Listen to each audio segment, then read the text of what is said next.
Hello, YouTube fans and music fans alike. This is your friendly neighborhood singer-songwriter David Torok coming to you live from my brand new Brio Ultra HD Logitech webcam, which I just received yesterday as a Christmas present. So thank you, Dad, if you're watching this.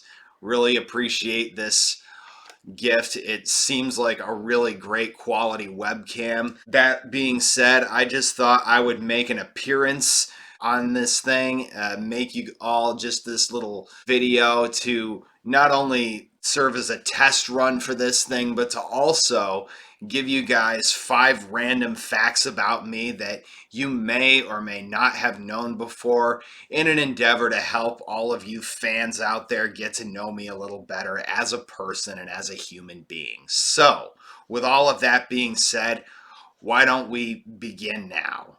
Fact number one, I wouldn't call myself a hardcore gamer, but I am a very avid and passionate one. I fucking love video games. If I don't know how well I'll be able to show you this, but I will do my best because feel like I've only got so much maneuvering ability with this webcam. I kind of have to keep it on the very top of my laptop screen, but that is my Xbox Series X. And that right there next to my alarm clock is a Nintendo Switch. For these consoles, what do I own? Let's start with the Nintendo Switch.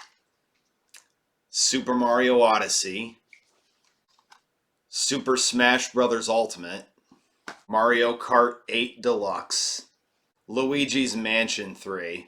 Not that big a fan of this one.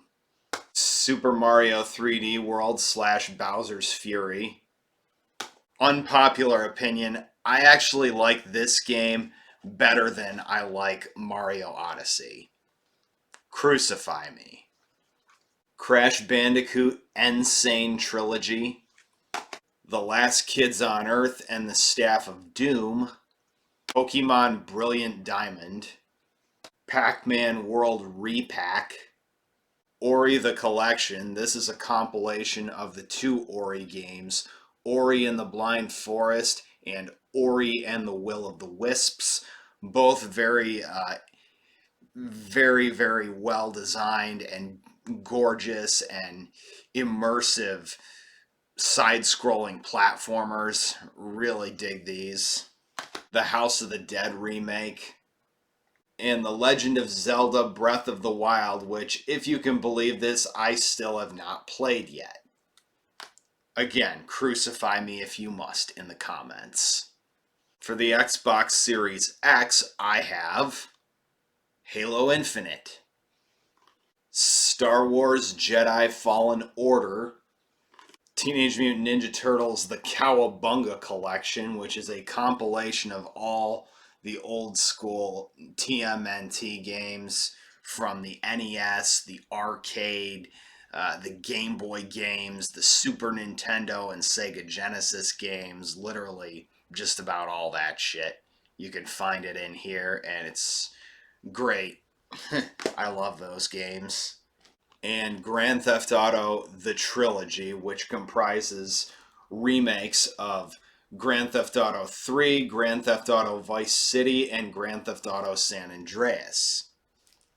Now, the reason I wouldn't call myself a hardcore gamer is because I'm definitely not one of those gamers that is particularly skilled at honing in on a specific 2 or 3 games and then just going on a mission to complete those 2 or 3 games before trying to move on to other games. Because me, I just have this ridiculous bad habit of starting a game, playing through some of it, uh, getting stuck at a certain point, getting frustrated, and then picking up another game and going, ooh, what's this? Starting to play that, and the cycle continues. So, yeah, I that's pretty much why I wouldn't call myself a hardcore gamer, but regardless of that, I do consider myself a avid and passionate one. So beyond that, I'm also not one of these people who can go for hours and hours at a time playing one specific game or playing multiple games, even because if I try to play video games for any longer than 2 or 3 hours at a time, my eyes start to sting majorly, and I also, beyond that, get massive sensory overload to a point where I my ability to process things just becomes really, really compromised, and I just don't do well in uh, trying to do everyday things really beyond that point because everything seems like it's just too much for me to handle at that point, if that makes sense. So I also do not call myself a hardcore gamer for that reason, but regardless, I am a very avid and passionate gamer, and I love gaming, so that's pretty much that. Random fact number two, I also really love superheroes, particularly those of Marvel Comics. If I had to choose my all time favorite superheroes, I'm going to have to go with Wolverine, The Punisher, The Incredible Hulk, and Batman, who I know is DC before anybody corrects me in the comments, but I just wanted to. I don't. I'm not one of those Marvel fanboys that despises DC or anything or has an axe to grind with them. I just wanted to make sure I had at least one DC universe in my favorite superheroes. So uh, don't anybody feel like you have to grill me about that or anything. But anyway, let's see what I have in my graphic novels collection. Marvel Masterworks The Incredible Hulk Volume 1. This comprises the very first 6 issues of the original Incredible Hulk comics. That's right, the very, very first ones from Stan Lee and Jack Kirby. And yeah, these are definitely very interesting in that they were the humble beginnings for the character. I mean, they were kind of Saturday morning cartoon type of fare as far as the storylines and whatnot go, but it was the very first one. So, to a certain extent, it's like, can you blame them? And plus, these things were directed at very young children, so it kind of had to be a certain way in order to keep their attention. It wasn't until recently that some of these comics and their corresponding superheroes became more for adults too, and that's definitely the fare that Planet Hulk gets starts to get into. This is also a really interesting. This is definitely a very well done one. Very, very cool storyline here. Love it. Wolverine Logan from Vaughn Riso, I guess.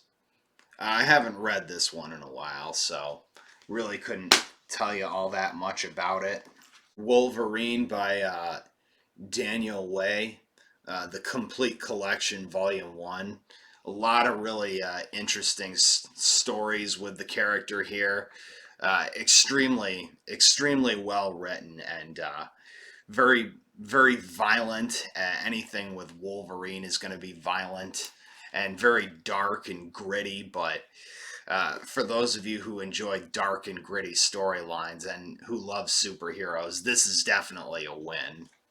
Absolute Carnage. This is a very gross and disgusting one. There are some pretty disturbing images in this one, but also very, very well done. This comprises the first 5 Absolute Carnage comics with Venom and Carnage, the supervillains, and the Immortal Hulk Volume 1 Omnibus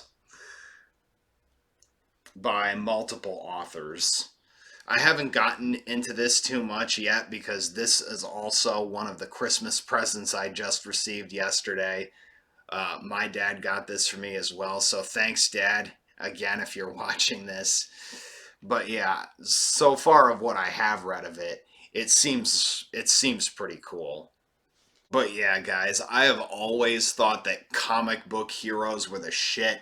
It's just that for me personally, I primarily grew up watching the cartoons of all the Marvel based heroes from Spider Man to X Men to all those other guys rather than Batman and Superman and all those other guys. So I would say for that reason, if for no other, that I tend to gravitate more toward Marvel than DC. Again, I don't have anything against DC. I think they're pretty all right. Stan Lee always denounced them, but obviously they were his top competitors, so that probably has more to do with that fact than anything else as to why he didn't like their stuff. Random fact number three: I am a lover and developing connoisseur of whiskey and especially bourbon whiskey. I don't know how many other whiskey lovers I got out there in my fan base, but I tend to be big into bourbon, and I only say developing connoisseur because I'm definitely not one of these people who can tell you all about how whiskey is made and produced and manufactured and all that shit at the whiskey distilleries, but at the same time I am some becoming somebody who can tell you, who can differentiate cheap, shitty bourbon from higher tier, well made bourbon. And to prove this to you, I am just going to show you a small amount of what I have in my whiskey collection. Johnny Walker Black Label. This is a scotch, not a bourbon. Probably the only scotch I own, but it's a decent one. Probably can't see the lettering very well in this lighting, but this is Woodford Reserve Double Oaked Wyoming Whiskey, the small batch version. Wild Turkey Long Branch. This is a whiskey that was actually made with the celebrity Matthew McConaughey's involvement, so how about that? Special edition Woodinville bourbon with a port cask finish. Very interesting. New Riff single barrel, a little bit of a stronger one at 52%, but extremely smooth for what it is. Very tasty too. And I've saved my best ones for last. Jack Daniel's Sinatra Select, much much better than the standard old number 7 Jack Daniels. If you can find this anywhere, I highly recommend giving it a try if you like whiskey. It's expensive shit at $200, but definitely worth it in my opinion. And probably the smoothest bourbon in my collection, Knob Creek, aged 15 years. 50% alcohol, 750 milliliters. This usually goes for about 150 bucks a bottle, so this is also not cheap, but so worth it if you like bourbon.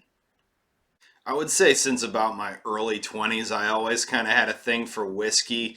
Back then, I used to slam shots of old number 7 Jack Daniels, believing that to be the pinnacle of American bourbon whiskey, and just not knowing about how much better the more expensive stuff was because at that time I couldn't afford that shit. But as my life changed as I got older, I went on to explore the higher tier side of things, and I'm glad that I did because there's just so much great stuff out there in terms of the $50 plus range of American bourbon whiskeys. So there you go. Before you write yourself off as one of these people who just cannot enjoy whiskey because it's too harsh or it's too strong for you, look up right here on YouTube how to sip whiskey, neat or on ice. And I'm telling you right now, if you just try it, there's a good chance if you give it a chance, you will. you will find that there is a lot of enjoyment to be had in the world of whiskey. So there's that for you as well. Fact number 4. I also happen to love board games, and in particular, I own an embarrassing amount of versions of Monopoly. Let's check it out. Star Wars Original Trilogy Edition, or Classic Trilogy Edition.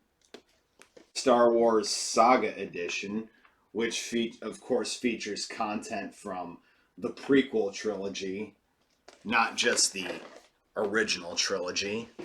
The Simpsons Monopoly, Monopoly Gamer with Super Mario characters, Monopoly for Millennials, Monopoly Empire, which is like a 45-minute version of the classic game, and of course with branded names like McDonald's and Coca-Cola in there, and Monopoly Cheaters Edition, which is still in its shrink wrap because was a Christmas present from yesterday. Thanks, Dad.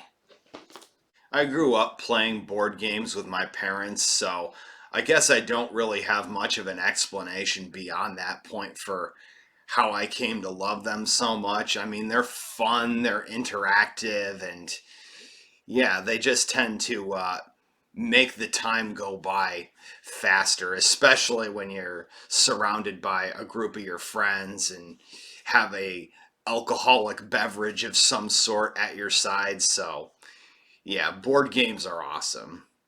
Fact number 5. Am I a fan of Quentin Tarantino's movies? Yes and no. And the reason I have to answer both yes and no to that question is because while I definitely love the guy's style of filmmaking, I love the intricate dialogue, and I really enjoy his way of building tension in a scene of one of his movies, and just his way of being able to make the audience more and more uncomfortable by the minute. His way of doing that is just phenomenal, in my opinion. So I have to answer yes to that question. But at the same time, I also have to answer no because I'm definitely not one of these people that just loves the shit out of every single movie the guy makes. Reservoir Dogs, don't love it. Sorry. Django Unchained, don't love it. Sorry. It's decent to me. It's not great. Inglorious Bastards, don't love that one either. But as for the movies of his I do love, I happen to own on Blu-ray, which would be Jackie Brown. Yes, I like that movie better than Pulp Fiction. Crucify me. Kill Bill Volume 1. No, I am not as keen on Volume 2. The Hateful Eight, which I actually consider to be a better version of his movie Reservoir Dogs.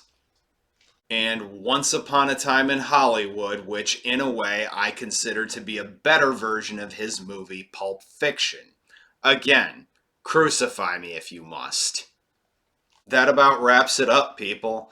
I really just wanted to focus on something other than singing or playing the guitar in one of my videos. So I felt like a video of this nature was probably a great way to do that.